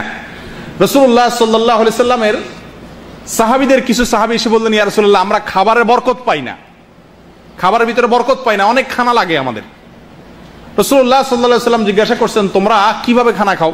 আলাদা আলাদা খাও কিনা? বললেন যে হ্যাঁ, আমরা যার যার মতো খাই। তখন তিনি বললেন যে না, যার যার মতো খাইলে, আলাদা আলাদা খাইলে সেখানে আল্লাহ তাআলার বরকত থাকে না, একসাথে খাও, আল্লাহ তাআলা বরকত দিবেন। অন্য হাদিসে আসছে, রাসূলুল্লাহ সাল্লাল্লাহু আলাইহি ওয়াসাল্লাম ইরশাদ করেছেন, আহাব্বুত তুআমি ইলাল্লাহি মা কাসুরাত আলাইহিল আইদি, সবচেয়ে আল্লাহর কাছে প্রিয় খাবার, আল্লাহর কাছে ওই খানাটা সবচেয়ে, আমরা সবাই খাই, কিন্তু আমার খানাটা আল্লাহর কাছে প্রিয় হচ্ছে কিনা, এটা হলো আমি যদি আল্লাহকে ভালোবেসে থাকি, তো সে ভালোবাসার দাবি হলো লক্ষ্য করা যে আমি তো প্রতিদিনই খাই, 2 বেলা 3 বেলা, কিন্তু আমার খানাটা 23 বছর 24 বছর 50 বছর 30 বছর 35 বছর জীবন পার করলাম, আমার খানা কখনো আল্লাহর কাছে কি হয় নাই? প্রিয় খাবার হয় নাই। কত আফসোসের কথা। আমার খানাটা আল্লাহর কাছে প্রিয় হবে যদি সেই খাবারে অনেকগুলো হাত থাকে। এটা সহিহ ইবনে হিব্বানের ভিতরে আসছে, আল্লামা আলবানী এটাকেও হাসান বলেছেন। প্রিয় দিনী ভাইরা, আমরা এই প্রবাসের জীবনে এক রুমে কয়েকজন মানুষ খাই, আমরা একসাথে খাওয়ার সিস্টেম করা যায় কি যায় না? সবাই যদি একমতের না হয়, 2 জন মিলে তো করা যায়, 3 জন মিলে তো করা যায়, যায় কি যায় না? ইচ্ছা করবেন কি করবেন না? একটু চেষ্টাটা করেন, নিয়তটা করেন ইনশাআল্লাহ। তাহলে একা একা খাওয়া, ছোট ছোট প্লেটে আলাদা আলাদা খাওয়া, এটা বরকতের খাবার নয়। আল্লাহর প্রিয় কাজগুলোর ভিতরে একটা হলো অধিক পরিমাণে সুবহানাল্লাহ ওয়া বিহামদি পড়া। কি করা পাই? সুবহানাল্লাহি ওয়া বিহামদি বেশি বেশি পড়বেন ইনশাআল্লাহ, ঠিক আছে তো? এই জিকিরটা ওই যে বললাম এতক্ষণ জিকির আল্লাহর কাছে প্রিয়, তার ভিতরে আবার উত্তম প্রিয় ভিতরে একটা হলো কি সুবহানাল্লাহি ওয়া বিহামদি। রাসূলুল্লাহ সাল্লাল্লাহু আলাইহি ওয়াসাল্লাম ইরশাদ করেছেন আহাব্বুল কালামি ইলাল্লাহ আন ইয়াকুলা আল আবদু সুবহানাল্লাহি ওয়া বিহামদি। মুসলিমের হাদিস, আল্লাহর কাছে সবচেয়ে প্রিয় কথা হলো বান্দা সুবহানাল্লাহি ওয়া বিহামদি এই কথাটা বলবে। তার চলতে ফিরতে উঠতে বসতে এটা করবেন কিনা ইনশাআল্লাহ। এই কাজগুলো অনেক সময় রুমে লিখে রাখলে মনে থাকে, একজন একটু জোরে বললে আরেকজনের মনে হয়। করবেন তো ইনশাআল্লাহ। আল্লাহর প্রিয় আমলের কাজের ভিতরে আরেকটা হলো সুবহানাল্লাহ ওয়ালহামদুলিল্লাহ লা ইলাহা ইল্লাল্লাহ আল্লাহু আকবার। এই জিকিরগুলো বেশি বেশি করা, এটাও মুসলিমের হাদিসে আসছে। রাসূলুল্লাহ সাল্লাল্লাহু আলাইহি ওয়াসাল্লাম বলেছেন লা ইয়াদুররুকা বিআইয়িহিন্না বাদাআতা। এই চারটা যে কোনো একটা দিয়ে শুরু করেন আপনি, সুবহানাল্লাহ, আলহামদুলিল্লাহ, লা ইলাহা ইল্লাল্লাহ, আল্লাহু আকবার। এই চারটা বাক্য আল্লাহর কাছে প্রিয়, মনে থাকবে তো ইনশাআল্লাহ। বেশি বেশি করে এই বাক্যগুলো আমরা পড়ব, তাহলে আল্লাহ তাআলার প্রিয় কাজগুলো আমার দ্বারা করা সম্ভব হবে। আল্লাহ তাআলার প্রিয় কাজের ভিতরে আরেকটা হলো ভালো আচরণ করা। কি করা ভাই? হুসনে খুলক, উত্তম আখলাক। মিন আহাব্বিল আমালি ইলাল্লাহ, উত্তম আখলাক মানুষের ভিতরে থাকা। রাসূলুল্লাহ সাল্লাল্লাহু আলাইহি ওয়াসাল্লাম ইরশাদ করেছেন আহাব্বু ইবাদিল্লাহি ইলাল্লাহি আহসানুহুম খুলুকা। তবরানীর হাদিস, আল্লামা আলবানী সহিহ বলেছেন বান্দাদের ভিতরে সবচেয়ে প্রিয় বান্দা, আমরা এখানে 200 মানুষ যদি থাকি, আমাদের ভিতরে কিছু লোক আছেন আল্লাহর কাছে সবচেয়ে প্রিয়, আল্লাহ তাদেরকে সবচেয়ে ভালোবাসেন। তারা কারা ভাই? যে লোকগুলোর ব্যবহার সবচাইতে সুন্দর। ভাই এটা গুরুত্বপূর্ণ একটা পয়েন্ট, খুবই গুরুত্বপূর্ণ। এই পয়েন্টটাতে 1 মিনিট হলো নিতে হচ্ছে, কারণ আল্লাহর কাছে সবচেয়ে প্রিয় যে আমলটি নেক আখলাক, উত্তম ব্যবহার আচরণ, এই জিনিসটি আজকাল আমাদের থেকে বিলুপ্ত হতে যাচ্ছে। আমরা সবাই ভালো ব্যবহার করি, কাকে? কার সাথে? যার কাছে আমার স্বার্থ আছে, বস মুদির, তার কাছে গেলে আমরা সবাই কি করি? ভালো ব্যবহার করি। শেখ সাদি রহমতুল্লাহ আলাইহি ফার্সি কবিতায় বলেছিলেন গাদাগার তাওয়াদু কুনাদ খোয়ে উস্ত। ভিক্ষুক যে পৃথিবীর সবচেয়ে বিনয়ী লোকটার নাম হলো ভিক্ষুক, ঠিক না? ভিক্ষুকের ভিক্ষার সময় যে বিনয় থাকে, এটা কি আসল বিনয়? শেখ সাদি রহমতুল্লাহ বলেন এটা তো তাওয়াজু না, এটা তো তার ব্যবসা, এটা তো আমল না, নেক আমল হবে এটা? তাহলে আমরা যে উপরস্থ বসের কাছে যাই ভদ্র হই, ভদ্র সাজিয়ে একেবারে মনে হয় যে আমি কিছু জানি না এমন ভাবে দাঁড়াই থাকি, তো এটার কোনো মূল্য আল্লাহর কাছে নাই। আল্লাহর কাছে মূল্য হলো আপনার ক্যাম্পের লোকের সাথে, আপনার রুমের লোকের সাথে, আপনার প্রতিবেশীর সাথে, আপনার সহকর্মীর সাথে, আপনার অধীনস্থের সাথে আপনি কিরকম ব্যবহারটা করেন। কথা বোঝা যাচ্ছে ভাই? এটা সত্যি কথা বলতে কি, এই বিষয়ে কথা বলতে গিয়ে আমার নিজেরও লজ্জা লাগে যে এটা বলা যত সোজা, এই বিষয়ে ওয়াজ করা যত সোজা, আমল করা তার চাইতে শত শত গুণ কঠিন। সদ আচরণ, মানুষের সাথে ব্যবহারটা সুন্দর করা, এর চাইতে উত্তম কোনো আমল নাই। তিরমিজির হাদিসে আসছে রাসূলুল্লাহ সাল্লাল্লাহু আলাইহি ওয়াসাল্লাম বলেছেন মিজানের পাল্লায় কিয়ামতের ময়দানে যত আমল মানুষ করবে, দান সদকা নামাজ রোজা সমস্ত আমলকে আল্লাহ মিজানের পাল্লা উঠাবেন, তার ভিতরে একটা আমল সবচেয়ে বেশি ওয়েট হবে, পাল্লাকে সবচেয়ে বেশি ভারী করবে, সে আমলটা হলো সৎ ব্যবহার। মানুষের সঙ্গে গালিগালাজ করা এটা অসৎ ব্যবহার, চিল্লাচিল্লি করা অসৎ ব্যবহার, ঝগড়াঝাটি করা অসৎ ব্যবহার, মুখ কালো করে কথা বলা অসৎ ব্যবহার, এই সবগুলো অসৎ ব্যবহারের ভিতরে শামিল। উত্তম আখলাক, উত্তম আচরণ মানুষের সাথে করা। যদি কেউ আমার সাথে খারাপ আচরণ করে, ইদফা বিল্লাতি হিয়া আহসান, তো আমি ভালো দিয়ে তার প্রতি করব, মোকাবেলা করব, এটা হবে সদাচরণ। এটার ওয়াজ করা যত সহজ, বাস্তবতা তার চাইতে অনেক কঠিন। কিভাবে সদাচরণ আমরা করব? 2টা পদ্ধতি বলি আপনাদের। এক, যে লোকটা আপনাদের পুরো ক্যাম্পের ভিতরে আপনারা দেখতেছেন, এই লোকটা সবচেয়ে বেশি ভদ্র, সদাচরণ করার লোকটাকে আমরা ভদ্র বলতে পারি আমাদের বাংলা ভাষায়, সবচেয়ে ভদ্র, নম্র, সবাই তার সাথে নম্র ভদ্র হয়ে থাকে, কারোর সাথে ঝামেলা জড়ায় না, এই লোকটার বেশি বেশি সঙ্গ নিবেন, সোহবত নিবেন। কারণ আল্লাহ তাআলা বলেছেন ইয়া আইয়ুহাল্লাযীনা আমানুত্তাকুল্লাহ ওয়া কুনু মা'আস সাদিকিন, তাকওয়া অর্জন করো আর সাদিকদের সাথে থাকো। তাহলে যারা ভালো ব্যবহার যাদের ভিতরে আছে তাদের সঙ্গে উঠা বসা করবেন। ছেসরার সাথে উঠলে আপনার মধ্যেও ছেসরামি আসবে, ভালো মানুষের সাথে চললে আপনার মধ্যেও কি আসবে? ভালো অভ্যাস আসবে। আর দ্বিতীয়ত একটা দোয়া রাসূলুল্লাহ সাল্লাল্লাহু আলাইহি ওয়াসাল্লাম শিখাইছেন, বলবো দোয়াটা? কোনো লাভ নেই, কারণ আপনারা মুখস্থ করবেন না, আমি একবার বলবো শেষ, আর জীবনে মুখস্থ করলেন না, তাহলে দোয়া শুনে কি লাভ হলো? মুখস্থ করবেন তো ইনশাআল্লাহ। আরবি যদি মুখস্থ করতে না পারেন, বাংলা আল্লাহর কাছে চাইবেন, বহু কিছু তো চাইছেন, আল্লাহর ভালোবাসা চাওয়া শিখলেন, এখন আরেকটা জিনিস শিখেন যে আল্লাহর কাছে ভালো আচরণ, ভালো আখলাক চাইয়া নিতে হয়। ওমরা করতে যায় তো বহুত রুটি রুজি আল্লাহর কাছে চাইছেন, কয়জনে চাইছেন আল্লাহ আপনার ভালোবাসা দিয়েন, আল্লাহ আল্লাহ আমার একটু ভালো আখলাক দিয়েন আল্লাহ। এই জিনিসগুলো আমরা চাই। আফসোসের বিষয়, যেগুলো চাওয়ার জন্য রাসূল সাল্লাল্লাহু আলাইহি ওয়াসাল্লাম শিখাইছেন, সেগুলো আমরা জীবনে একবারও চাই। দেখেন রাসূলুল্লাহ সাল্লাল্লাহু আলাইহি ওয়াসাল্লাম দোয়া করতেন, আল্লাহুম্মা হদিনি লি আহসানিল আখলাক, আল্লাহর সবচেয়ে উত্তম আখলাকের পথটা আমার দেখাই দেন আপনি। আল্লাহুম্মা হদিনি লি আহসানিল আখলাক ওয়া লা ইয়াহদি লি আহসানিহা ইল্লা আনত। আপনি ছাড়া কেউ সঠিক ভালো আখলাকের পথ দেখাইতে পারবে না। ওয়াসরিফ আন্নি সাইয়্যাহা, আর খারাপ আখলাক, বদ আখলাক, খারাপ চরিত্র, বদ স্বভাব, অভদ্রতা থেকে আপনি আমাকে হেফাজত করেন। ওয়ালা ইয়াসরিফু সাইয়্যাহা ইল্লা আনত, আর বদ অভ্যাস থেকে আপনি ছাড়া কেউ রক্ষা করতে পারে না। তিরমিজির হাদিস। তাহলে ভালো মানুষের সাথে চলবো আর আল্লাহর কাছে দোয়া করবো, ইনশাআল্লাহ করবো তো। বদ আখলাক যদি হয়ে যায় নিজেকে নিজে শাস্তি দেব, শাসন করব, এক সময় ইনশাআল্লাহ আমার আখলাকের ভিতরে পরিবর্তন হবে। বিশেষ করে এই পয়েন্টটার জন্য আমি দোয়া চাই আপনাদের কাছ থেকে। আল্লাহ আমাকে, আপনাদেরকে, সকলকে, আমাদেরকে, সকল মানুষের কাছে, অধীনস্থ হোক আর উপরস্থ হোক, সকলের কাছে আমাদেরকে উত্তম আখলাকি হওয়ার তৌফিক দান করেন। ভাই, এই জিনিসটা আমাদের নবী করিম সাল্লাল্লাহু আলাইহি ওয়াসাল্লামের অন্যতম বৈশিষ্ট্য ছিল উত্তম আখলাক। মনে রাখবেন, নামাজি হওয়া সহজ, বিশ্বাস করেন রোজাদার হওয়া সহজ, হজ করা সহজ, নেক আখলাকি হওয়া সহজ নয়।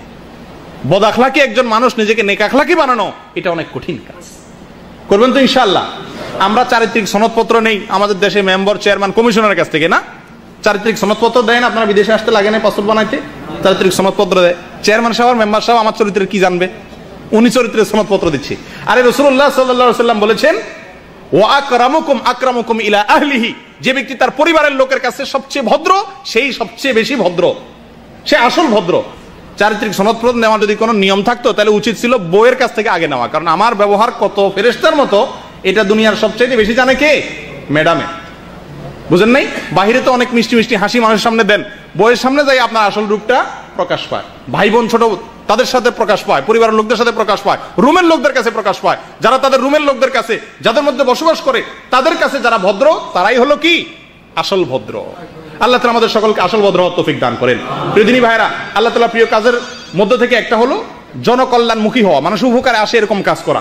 এ সম্পর্কেও ইবনে আবিদ দুনিয়ার একটা হাদিস আসছে, আল্লামা আলবানী হাসান বলেছেন যে মানুষের ভিতরে সবচেয়ে প্রিয় মানুষ আল্লাহর সে ব্যক্তি যে ব্যক্তি মানুষের উপকারে আসে। অনেকগুলো কথা আসছে হাদিসে, সংক্ষেপে হলো মানুষের উপকারে আসে। আল্লাহ তাআলা প্রিয় আমলের ভিতরে অন্যতম একটা আমল হলো আল্লাহ তাআলা ফরজ আমল সমূহকে ভালোবাসেন। হাদিসে আসছে রাসূলুল্লাহ সাল্লাল্লাহু আলাইহি ওয়াসাল্লাম বলেছেন, আহাব্বু ইলাইয়া ওয়া মা তাকাররাবা ইলাইয়া আবদুন বিশাইইন আহাব্বু ইলাইয়া মিম্মা ইফতারাজতু আলাইহি। সহিহ বুখারীর হাদিস। আল্লাহ রাসূল সাল্লাল্লাহু আলাইহি ওয়াসাল্লাম বলেন, বান্দা ফরজ কাজগুলো যখন করে তো ওইটা থাকে আমার সবচাইতে প্রিয়।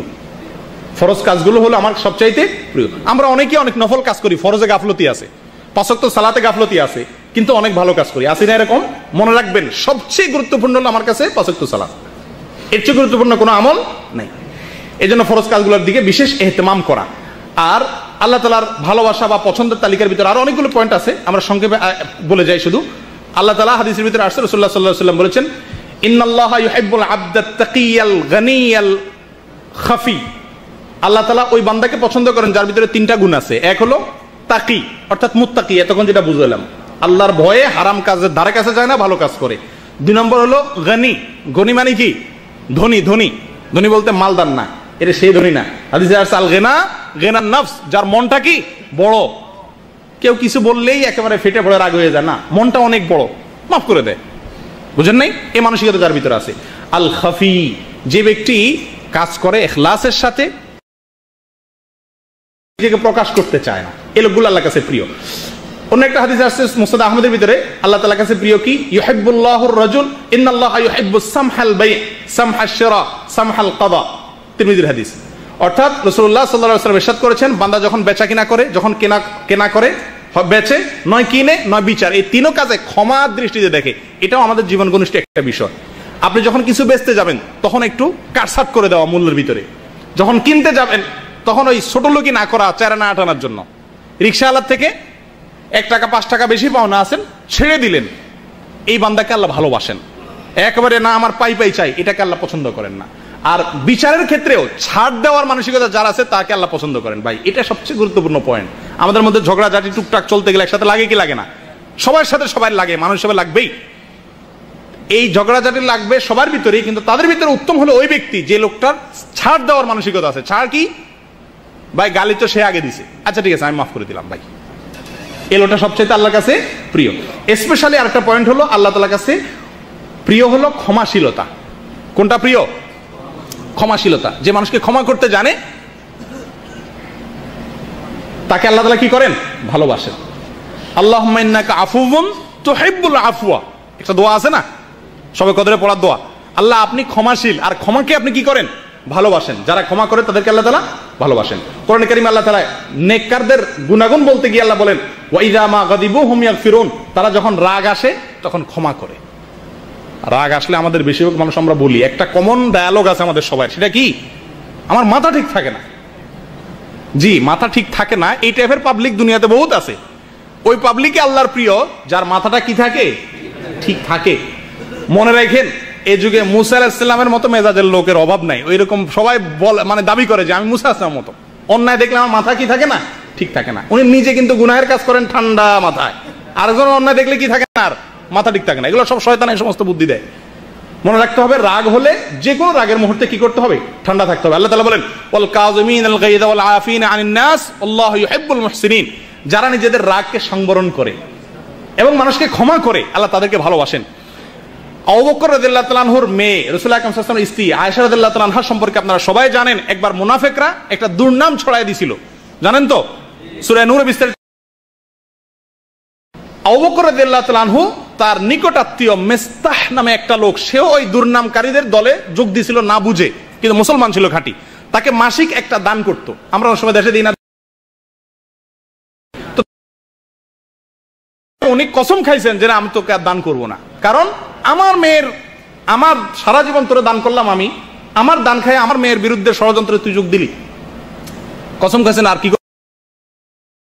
আল্লাহ তাআলা আয়াত নাযিল করছেন, এর পাশাপাশি আয়াত নাযিল করছেন ওয়ালা ইয়াতালি উলুল ফাদলি ইলা আখিরিল আয়া, যারা আল্লাহর জন্য দান করে তারা রাগের কারণে যেন কি না করে, ওই পথ থেকে ফিরে না আসে। রাগ আমাদেরকে অনেক খারাপ পথে নিয়ে যেতে পারে, সমস্ত হারাম কাজ করা যায় রাগের মাধ্যমে। অতএব রাগ থাকা ভালো, কিন্তু কন্ট্রোল থাকতে হবে। কন্ট্রোল ছাড়া রাগ হারাম। কন্ট্রোল ছাড়া রাগ কি? যাদের রাগের লাগাম নাই সেরকম রাগ করা হারাম। রাসূলুল্লাহ সাল্লাল্লাহু আলাইহি ওয়াসাল্লাম এক সাহাবীকে বলছেন লা তাগদাব লা তাগদাব লা তাগদাব, নিষেধ করেছেন তুমি গোসা করবে না, গোসা করবে না, গোসা করবে না। অর্থাৎ আনকন্ট্রোল, নিয়ন্ত্রণহীন রাগ। রাগ উঠলে আমার মাথা ঠিক থাকে না, যা তা করে ফেলি। মনে রাখবেন, এই লোকের চিকিৎসার দরকার আছে, চিকিৎসার দরকার আছে। রাগ কন্ট্রোল কিভাবে করব তার জন্য অনেকগুলো উপায় আছে। যখন রাগ উঠবে তখন দাঁড়ানো অবস্থা থাকলে বসে যাবো, হাদিসে আছে। বসা অবস্থা থাকলে শুয়ে যাবো, ওযু করব। এগুলো সব যদি রাগ আসে, রাগকে কমানোর একটা উপায়। বিসমিল্লাহ পড়বো, আউযুবিল্লাহ পড়বো, এগুলো সবগুলো রাগ আসার, রাগ কমানোর একটা পদ্ধতি। এক সাহাবীর রাগ আসছে, রাসূলুল্লাহ সাল্লাল্লাহু আলাইহি ওয়াসাল্লাম দূর থেকে দেখছেন, দেখা উনি বলতেছেন আমি এমন একটা বাক্য জানি যে বাক্যটা বললে এই লোকটার রাগটা এখন ঠান্ডা হয়ে যাবে। সেটা কি? আউযুবিল্লাহি মিনাশ শাইতানির রাজিম। দূরে থেকে বললেন, কিন্তু আমরা হলে কি বলতাম? রাগ হলে ওই রাগ অবস্থায় যায় লোকরা বলতাম এই মিয়া আউযুবিল্লাহ পড়ো, আউযুবিল্লাহ পড়ো, যে ঠাড়া এনে একটা আপনারা মেরে বসতো, রাগ আরো বাড়তো, ঠিক না? রাসূলুল্লাহ সাল্লাল্লাহু আলাইহি ওয়াসাল্লাম কৌশল দেখেন, তাকে শুনাইয়া শুনাইয়া দূরে থেকে আরেকজনকে বলতেছে ভাই শুনছো, এই যে লোকটার রাগ উঠছে, এমন একটা কালিমা আমি জানি যেটা পড়লে তার রাগ কমে যাবে। কত সুন্দর পদ্ধতি। তাহলে আমাদের মধ্যে কারোর ভিতরে ঝগড়াঝাটি লাগে তো দূরে থেকে আমরা এটা বলবো, যাতে করে সে শুনে এটা পড়ে, সঙ্গে সঙ্গে তার রাগের মিটার ইনশাআল্লাহ কমে যাবে। আল্লাহ তাআলা আমাদের রাগগুলোকে কন্ট্রোল করার তৌফিক দান করেন। ভাই আল্লাহ তাআলার প্রিয় আমলের ভিতরে অনেকগুলো তালিকা আছে, যে বললাম বলে শেষ করা যাবে না, কিন্তু আমাদের সময় আর আমাদেরকে দিচ্ছে না। অতএব শেষের দিকে যাচ্ছি, আর দুইটা তিনটা পয়েন্ট বলে শেষ করি। আল্লাহ তাআলার কাছে প্রিয় কাজ হলো ইতকান, ভালোভাবে কোনো কাজ করা। হাদিসে আসছে রাসূলুল্লাহ সাল্লাল্লাহু আলাইহি ওয়াসাল্লাম বলেন ইন্নাল্লাহা ইউহিব্বু ইযা আমিলা আহাদুকুম আমালান আন ইউতকিনাহু, কোন কোন হাদিসে আসছে আন ইউহসিনা, তোমাদের মধ্যে কেউ যখন কোনো কাজ করে এটা ভালোভাবে যেন করে। এই একটা রোগ আমাদের ভিতরে আছে, কাজকে অর্ধেককে রাখি। নামাজ পড়ি ঠিক আছে, কিন্তু ভালোভাবে পড়ি না, তাড়াহুড়া করে পড়ি, করি না? রোজা রাখি ঠিক আছে, রাখি আবার টেলিভিশন রাখি, দেখি, তাহলে কাজটা ভালোভাবে, রোজাটা ভালোভাবে হলো না।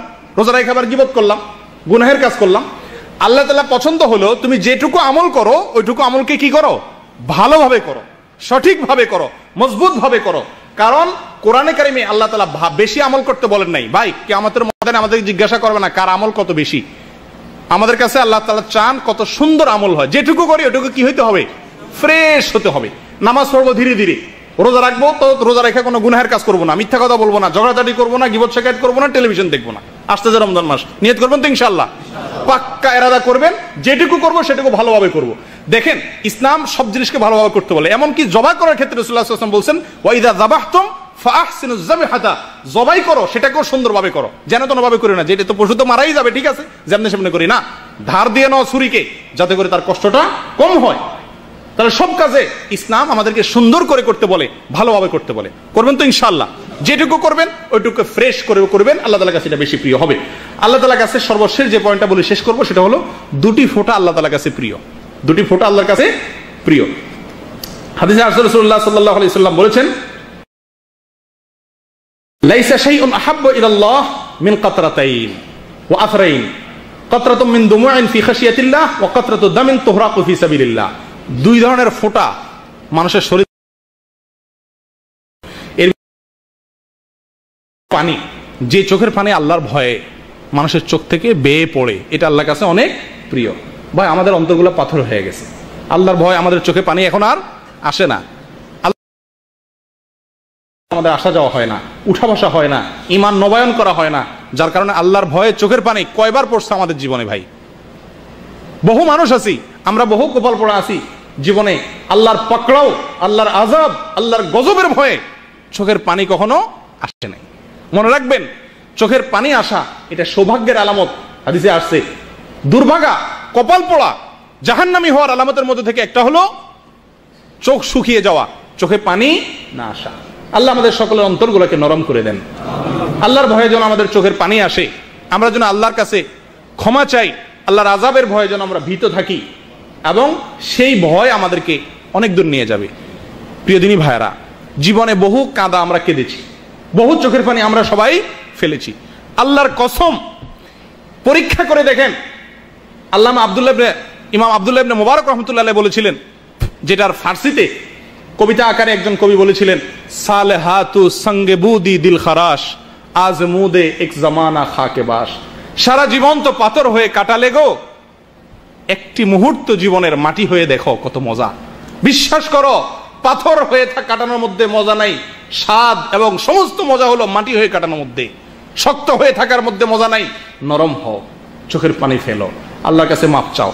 আমরা দুনিয়াতে যত কাঁদা কাঁদি, কোনো ব্যথায় কাঁদি, কোনো বিরহে কাঁদি, সে কাঁদার পরে দেখবেন শরীর ভার হয়ে যায়, অস্থির হয়ে যায়। আল্লাহর কসম, পরীক্ষা করে দেখেন, আল্লাহর ভয় অন্তরে জাগ্রত করে যদি চোখের পানি ফেলতে পারেন, সেই কাঁদার পরে দেখবেন মন, মস্তিষ্ক, কল্ব, অন্তর, মাথা সব ফ্রেশ হয়ে গেছে। আল্লাহর প্রিয় কাজগুলোর ভিতরে একটা হলো তওবা করে আল্লাহর ভয়ে ভীত সন্ত্রস্ত হয়ে নিজের গুনার কারণে চোখের পানি ফেলা। আল্লাহ তাআলা আমাদের সকলকে আমাদের বেশি থেকে বেশি আল্লাহর দরবারে রোনাজারি করার তৌফিক দান করে। এটা আজকাল সোনার হরিণ হয়ে গেছে, সোনার হরিণ হয়ে গেছে ভাই। আমরা আল্লাহর ভয়ে চোখের পানি, একাকী নির্জনে, রমজান আসছে, ইবাদতের মাস, আল্লাহর কাছে দুই হাত তুলে, হাত তোলা ছাড়া একাকী বসে নিজের গুনাহের কথা স্মরণ করে, এই গুনাহের যে শাস্তি আল্লাহ তাআলা দুনিয়াতে দিবেন সেগুলোর কথা স্মরণ করে অন্তত চোখের পানি ফেলার অভ্যাস করি। আল্লাহ আপনি আমাদের সকলকে নরম হওয়ার তৌফিক দান করেন, আমাদের অন্তরগুলোকে আবাদ করে দেন, আমাদেরকে পাথর বানায়েন না আল্লাহ। আল্লাহ আমাদের অন্তর যেন পাথরের মতো না হয়, আমরা শক্ত হয়ে গেছি, আমাদের অন্তর পাথরের মতো শক্ত হয়ে গেছে, চোখের পানি আসে না, তওবা আসে না, ভয় আসে না, এটা কপাল পড়া হওয়ার লক্ষণ। আল্লাহ তাআলা আমাদের সকলকে হেফাজত করেন, আল্লাহ তাআলা আমাদের সকলকে রহম করেন। পড়ে আল্লাহর রাস্তায় যদি মানুষ জিহাদ করে নিজের রক্তকে প্রবাহিত করে দেয়, শহীদ হয়ে যায়, শাহাদাতের মর্যাদাকে বরণ করে নেয়, তো সেই যে রক্ত ফোঁটা মানুষের শরীর থেকে পড়ে, সেটাও আল্লাহ তাআলা কাছে কি। আল্লাহ তাআলা আমাদের সকলকে আল্লাহর যত প্রিয় কাজের কথা আমরা শুনলাম, বললাম, এই কাজগুলো অনুযায়ী আল্লাহ তাআলা আমাদেরকে আমল করার তৌফিক দান করেন, আল্লাহ প্রিয় পাত্র হওয়ার তৌফিক দান করেন। মনে রাখবেন, আমরা দুনিয়াতে যত কাজ করি, যত যাই করি না কেন, এই সব কিছু আমাদের কোনোটাই আমাদের স্থায়ী উপকার বয়ে আনবে না। আমরা যদি কিছু নেক আমল করে যাই, এটাই আমাদের কবরে যাবে, এটাই আমাদের স্থায়ী